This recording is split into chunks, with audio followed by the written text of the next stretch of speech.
Interesting exciting video में आप सभी लोगों का स्वागत है। मेरा नाम है सुधीर और इस पर्टिकुलर वीडियो में हम बात करेंगे Nifty and bank Nifty option chain के बारे में। उसको समझने की कोशिश करेंगे, अंडरस्टैंड करेंगे कि ऑलमोस्ट 3 दिन से हम कंसोलिडेट कर रहे हैं।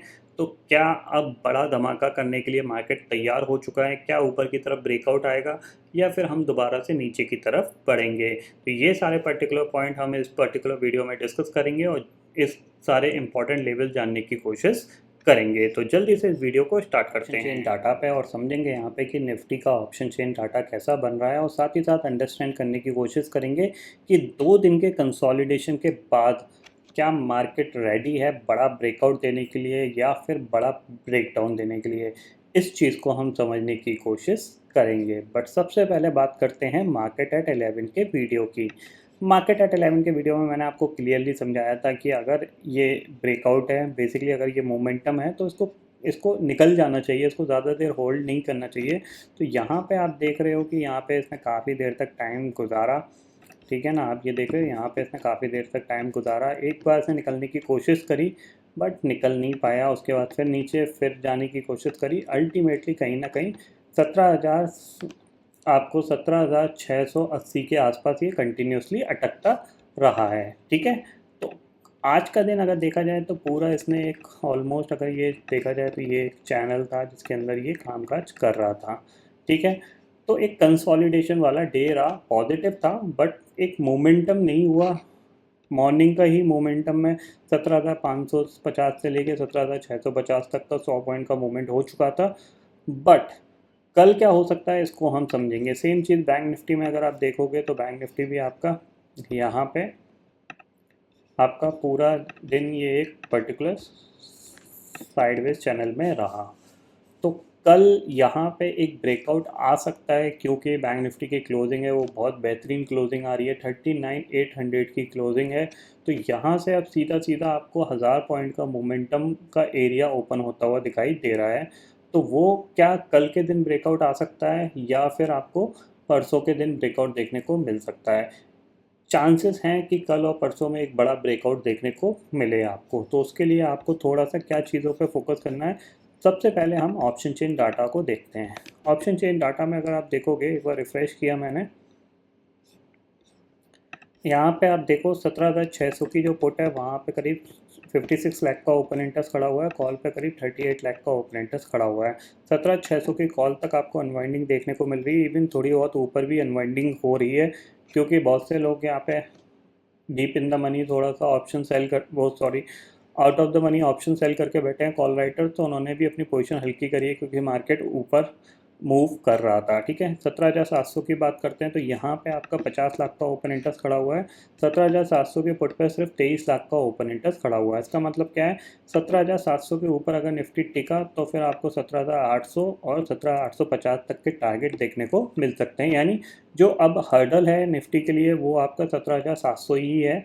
अगर इसको ऊपर जाना है तो 17,700 के ऊपर सस्टेन करना चाहिए, तभी ये ऊपर की तरफ जाएगा। और प्लस पुट राइटर्स यहाँ पे बढ़ने चाहिए।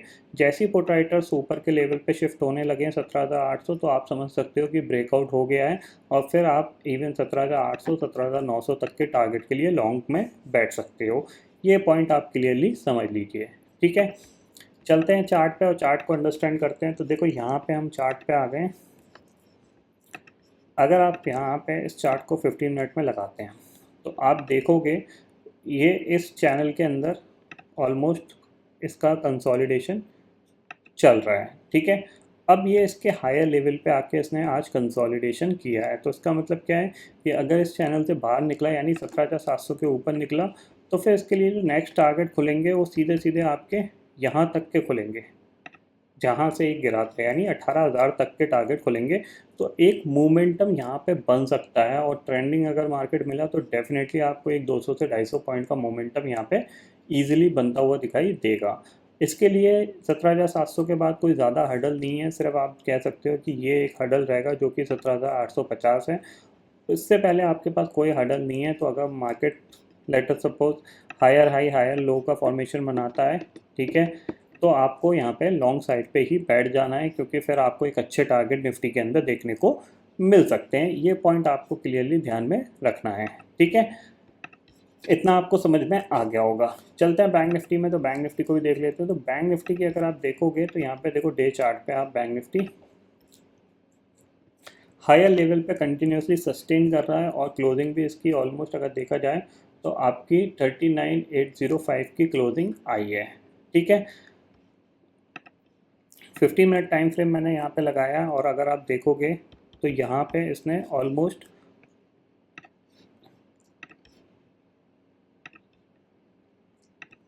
इस चैनल के अंदर कंसोलिडेशन किया है। तो जैसे इस चैनल का ब्रेकआउट आएगा हम बाय करेंगे। हमारा पहला टारगेट क्या होगा, उस टारगेट की हम यहाँ पे बात कर लेते हैं। पहला टारगेट हमारे पास है वो है आपका 40,150 का, और उसके बाद आपके पास सारे टारगेट खुलते हुए दिखाई देंगे। एक चीज़ ये क्लियरली समझ लीजिए कि यहाँ पे आप थोड़ा सा फोकस करोगे तो यहाँ पे मार्केट ने क्या किया था, जब ये लास्ट टाइम 40,000 के आसपास आया था तो आप देख रहे हो इसने यहाँ पे कंसोलिडेशन किया था हायर लेवल पे, उसके बाद एक स्ट्रॉन्ग ब्रेकआउट के साथ मूव किया था। तो यहाँ पे भी ऐसा ही कुछ होने की गुंजाइश यहाँ पे बन रही है कि ब्रेकआउट आएगा तो स्ट्रॉन्ग मोमेंटम के साथ ये ऊपर मूव करेगा। तो आपको यहाँ पे बहुत ही जल्दी जल्दी टारगेट आते हुए दिखाई देंगे, आपको ये चीज़ क्लियरली समझ लीजिए। और अगर इसको ऊपर नहीं जाना है तो ये यहीं से रिवर्सल कर जाएगा, ये आपका 40,000 के आसपास से ही। ठीक है, इतना आपको समझ में आ गया। तो इसके ऊपर निकलता है तो आपके पास 40,000 पहला टारगेट, दूसरा टारगेट 40,170 का होगा, और अगर इसके ऊपर भी निकल गया 40,500 आपके पास नेक्स्ट टारगेट बैंक निफ्टी के अंदर होगा। और लेटर सपोज ये ऊपर ना जाके नीचे की साइड ब्रेकडाउन देता है तो जाहिर सी बात है आपके पास पहला टारगेट है वो है आपका आज का लो 39,400 का। 39,400 ब्रेक करता है तो नेक्स्ट टारगेट आपके पास होगा जो कि कल का लो है 39,200। 39,200 ब्रेक करता है तो नेक्स्ट टारगेट आपके पास होगा 39,000 का।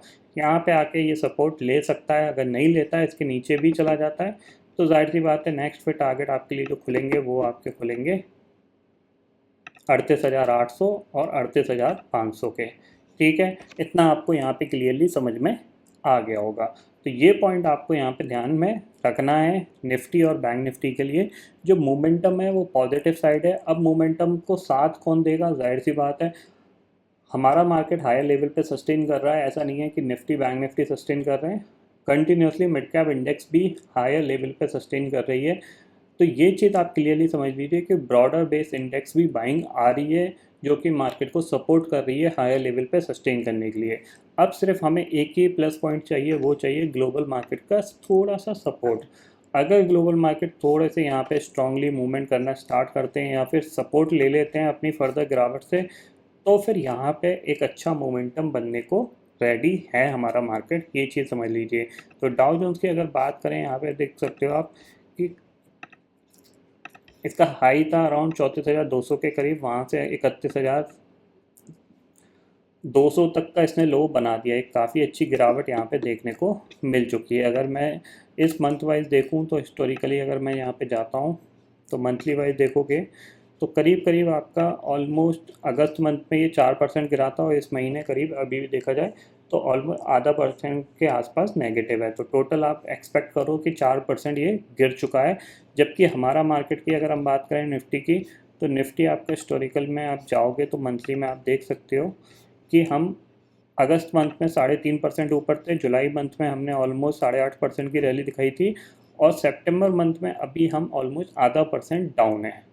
तो करीब करीब देखा जाए तो हम ऑलमोस्ट 3.5% या 3% से आउट परफॉर्म कर रहे हैं डाउ को। ठीक है, तो या तो डाउ को यहाँ पे होल्ड कर जाना चाहिए तो हम सस्टेन कर सकते हैं ऊपर के लेवल पे, या फिर अगर हमारे मार्केट में करेक्शन आया, निफ्टी में करेक्शन आया, तो अराउंड आप 3% तक की डिप लगाते हुए अपने निफ्टी को देख सकते हो। और टारगेट कहाँ तक का आएगा, 17,150 तक का टारगेट यहाँ पे बनता है। तो यानी 17,150 के आसपास निफ्टी आपको मिले तो वहाँ पे आपको क्या करना चाहिए, बाय करके काम करना चाहिए। ठीक है, तो ये चीज़ आप क्लियरली समझ लीजिए कि ग्लोबल मार्केट में बाउंस बैक अगर आता है तो वो बहुत अच्छा होगा हमारे मार्केट के लिए।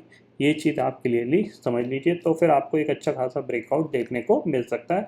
अदरवाइज़ ये हायर लेवल पे सस्टेन करेगा, वॉलेटिलिटी दिखाएगा और फिर आपको दोबारा से रिवर्सल देखने को मिल सकता है, यानी नीचे का करेक्शन दोबारा से देखने को मिल सकता है।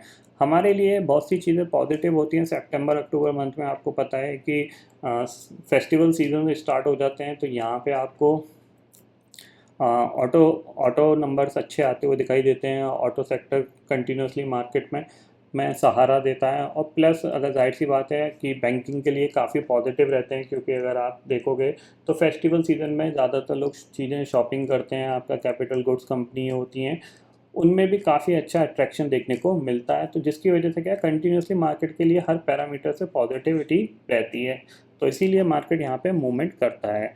लेकिन अब ये movement starting of the month है, हमें ये भी देखना पड़ेगा कि सेकेंड हाफ यानी आपका ऑलमोस्ट 12-13 तारीख के बाद मूवमेंट कैसा होता है।